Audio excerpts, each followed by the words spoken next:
Boileau le disait, ce que l'on conçoit bien s'énonce bien et les mots pour le dire viennent aisément. Je ne sais pas si je vais avoir les bons mots, mais voici ce qui est mon intention pour la vidéo d'aujourd'hui. Je veux partager avec vous certaines des photos qui sont les plus créatives que j'ai pu réaliser, qui sont des photos qui se rapprochent le plus du monde de la peinture, un monde de la peinture qui est nourri par mes visites dans les galeries d'art, dans les musées, par des courants qui sont un peu plus contemporains. Alors, je veux vous présenter certaines de mes photos. Non pas pour faire ma promotion, c'est pas ça qui m'habite, absolument pas. Mais c'est plutôt pour un encouragement en vous montrant ces photos-là, en vous encourageant à aller beaucoup plus loin que je l'ai fait, à aller dans votre espace de créativité, dans celui qui est le vôtre.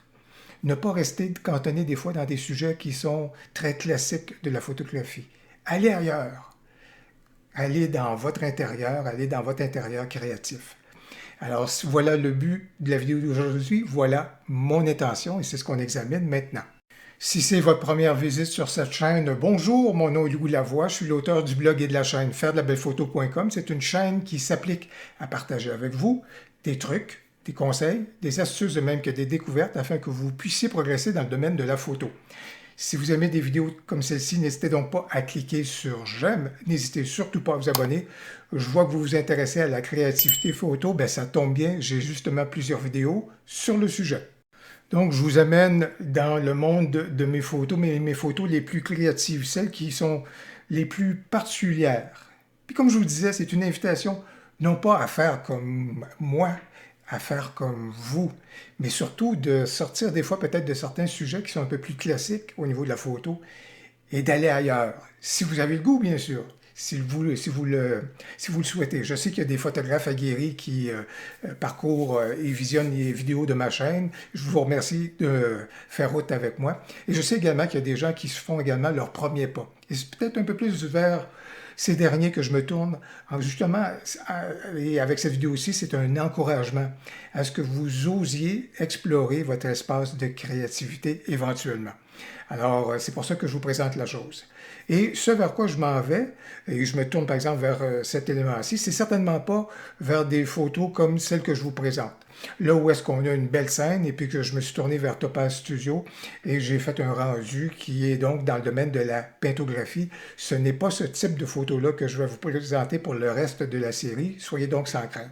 Et ça m'amène également à dire que lorsque je parle de m'en aller dans le domaine de la peinture, bien évidemment, la peinture, elle a plusieurs courants.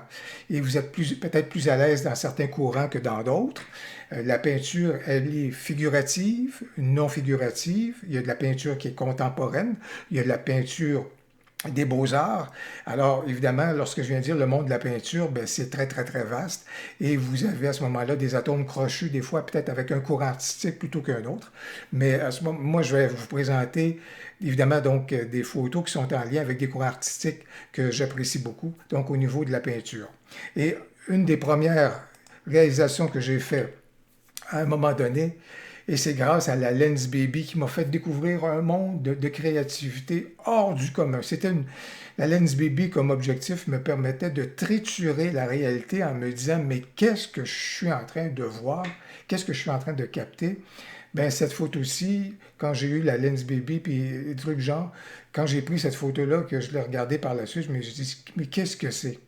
Et ça m'a permis de plonger avec grand plaisir dans le monde de je vous dirais, de la non-figuration, justement, dans le monde légèrement de l'irréel, là où est-ce le monde de l'évocation. Alors avec cette photo-ci, ça a été vraiment une première avancée pour moi qui me permettait donc de dire, ben, je peux aller dans cette zone-là, je peux y aller, et ça me permettait de le faire. Ça ici, quand je l'ai pris également, on est dans juste quand on connaît des peintres qui sont dans le domaine de la couleur, tout simplement, on est dans la non-figuration en quelque part avec cette photo-ci. C'est vraiment l'exploration du monde des couleurs. Bien sûr, il y a l'eau qui est là, le flou qui est tout là, qui rend le tout un peu non figuratif. Mais quand j'ai traité cette photo-là, je me disais, ce que j'ai devant moi, c'est pas une photo, c'est un tableau.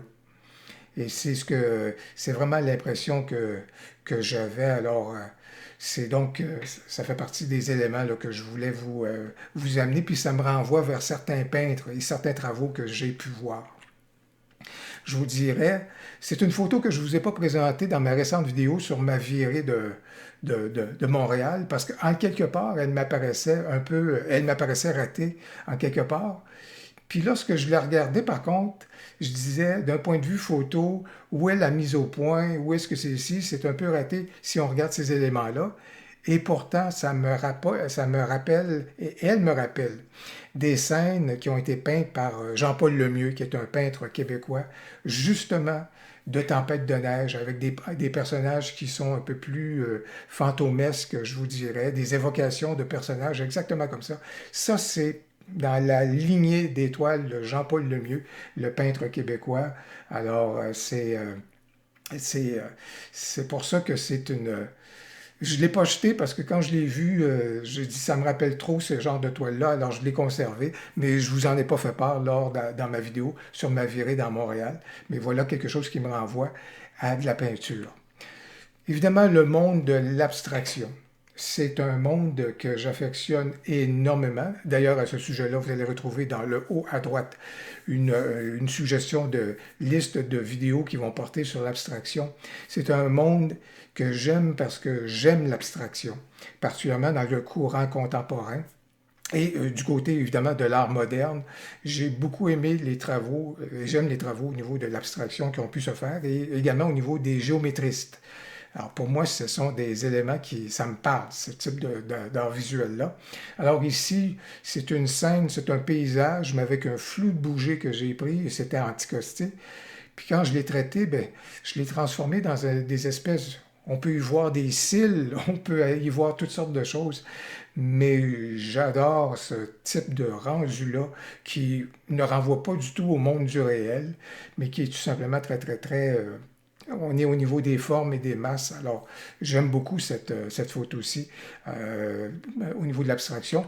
Mais évidemment, puis quand j'ai fait celle-là, là, ici, là, surtout au niveau du rendu des couleurs, à cause évidemment des reflets, ça me rappelle, et puis là, ceux qui le savent, qui connaissent la réponse, n'hésitez pas à en faire part dans les commentaires, mais il y a un peintre que j'ai déjà vu, puis même si, j'ai Bruegel à l'esprit, mais c'est pas Bruegel, mais il y a un rendu des couleurs ici, et surtout le type de truc qui est là. J'ai déjà vu une exposition sur un peintre qui est de l'époque des Beaux-Arts, qui avait quand même ce type de rendu-là, il me semble. En tout cas, pour ceux qui connaissent la réponse, n'hésitez pas à me rafraîchir la mémoire, mais quand je regarde ces coloris-là, ce type de rendu-là, ce type de flou-là, en tous les cas, c'est quelque chose que j'ai déjà vu, que j'ai beaucoup apprécié. Puis quand je l'ai donc traité, puis je l'ai amené dans ce registre-là, j'ai dit, ça me renvoie à des références que j'ai au niveau donc du domaine des beaux-arts. Alors c'est pour ça que voilà pourquoi j'ai plongé dans... Et j'ai conservé évidemment celle-ci, là, et je voulais vous la présenter. Bien sûr, un des plus beaux accidents un des plus beaux accidents qui a pu survenir au niveau de ma prise de photo, c'est quand j'ai capté cette photo-ci dans le vieux Montréal. Un flou de bouger, involontaire, je vous le dis, et ça m'a parti par la suite dans une série de photos que vous retrouvez sur ma galerie Spirits, Fantômes. J'ai déjà d'ailleurs fait une vidéo sur cette galerie-là, sur ces photos-là, mais avec un flou de bouger qui est volontaire. Dans ce cas ici, cette première photo-là, c'était involontaire, je vous le dis. Mais ça, quand j'ai vu ça, j'ai trouvé ça magique et par la suite, j'ai fait toute une série de photos évoquant la présence des esprits et des trucs du genre. Mais ça, pour moi, c'est de la peinture. C'était une peinture, il y avait un monde qui venait de s'ouvrir à moi et c'était extraordinaire. Et j'ai continué, bien sûr, dans cette série-là. Et voilà une autre dans cette série-là qui, pour moi, est tellement picturale, elle est tellement au niveau de la peinture, ça renvoie à des éléments que j'ai vus dans des galeries, dans des musées, des trucs du genre. J'adore le rendu de cette photo-là.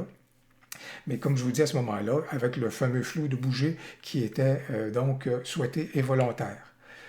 Je reviens dans le domaine de l'abstraction, dans des œuvres qui sont beaucoup plus contemporaines, comme vous pouvez le voir. C'est des éléments que j'ai pu voir au Musée d'art contemporain, par exemple, ce type de travail-là qui peut se faire. Alors, voilà pourquoi quand j'ai la chance de créer de l'abstraction avec mon boîtier et mon objectif, mes objectifs en tous les cas, dans ce style-ci, j'aime énormément. Je ne renie pas cela en termes de photographie. J'aime bien ça. Et comme je vous dis, ça me renvoie à des éléments au niveau donc qu'on a au niveau de l'art contemporain, ce sont des classiques. Et également, évidemment, vous allez retrouver également des éléments qu'on a pu voir dans des œuvres qui sont un peu plus géométriques, faites par des peintres géométristes également. C'est quelque chose qui a été, qu'on peut retrouver particulièrement aussi des fois au niveau de l'art moderne. Encore ici, on est dans l'abstraction, le flou de bouger. Je vous l'ai déjà présenté cette photo-ci au niveau de l'abstraction avec un léger mouvement ascendant au niveau des arbres qui sont là, mais j'aime l'évocation, j'aime le fait qu'on puisse arriver et dire mais qu'est-ce que c'est? Ça n'a pas besoin d'être figuratif, ça n'a pas besoin d'être dans le domaine de la réalité. J'aime ça lorsque c'est au niveau de l'évocation. Et donc, c'est une photo, je suis particulièrement heureux de celle-ci, que j'ai prise dans une belle pinède qu'on a au Jardin botanique de Montréal. Également, évidemment, les coloris d'automne. Flou de bouger, encore une fois, flou du sujet, il y avait du vent et tout ça. Donc également ici, il y a un exercice de coloration qui est là, qui n'est pas sans nous rappeler certains peintres coloristes, là, bien sûr, qu'on peut connaître et qu'on a à l'esprit. Et je vous dirais, je vais terminer avec celle-ci, qui nous renvoie encore avec dans le domaine donc de mes fantômes, de mes spirits, un flou de bouger donc volontaire. Mais c'est pour vous dire que ça vaut la peine d'oser, d'essayer des choses, d'aller dans des espaces qui sont inusités, de ne pas rechercher, comme vous pouvez le voir à ce moment-là, la netteté à tout prix, le piqué à tout prix. Non, non, non, non, non. On est capable et on a le droit de s'éloigner de tout ça et d'aller explorer nos intérieurs créatifs. Voilà donc ce que je voulais vous présenter. Voilà donc mes photos qui, comme je vous dis, se rapprochent de périodes artistiques, de périodes dans le domaine des beaux-arts, d'œuvres d'artistes que j'ai à l'esprit, qui sont des influences à ce moment-là pour moi. Quelles sont vos influences? Quelle période est-ce que vous aimez? Est-ce que vous aimez beaucoup les travaux des impressionnistes à ce moment-là? Peut-être qu'au niveau de la photo, c'est quelque chose que vous avez à l'esprit. En tous les cas, profitez des commentaires, écrivez-moi à ce moment-là quelles sont les périodes dans le domaine des beaux-arts que vous affectionnez beaucoup. Est-ce qu'il y a des artistes qui influencent vos réflexions, vos points de repère en matière donc de votre cheminement photo? Faites-moi part de vos influences, faites-moi part de vos périodes artistiques préférées. Ça va être, c'est toujours intéressant à lire. Faites-moi en part donc dans les commentaires. Et si vous avez aimé la vidéo, n'hésitez donc pas à cliquer sur j'aime. Au plaisir! À la prochaine.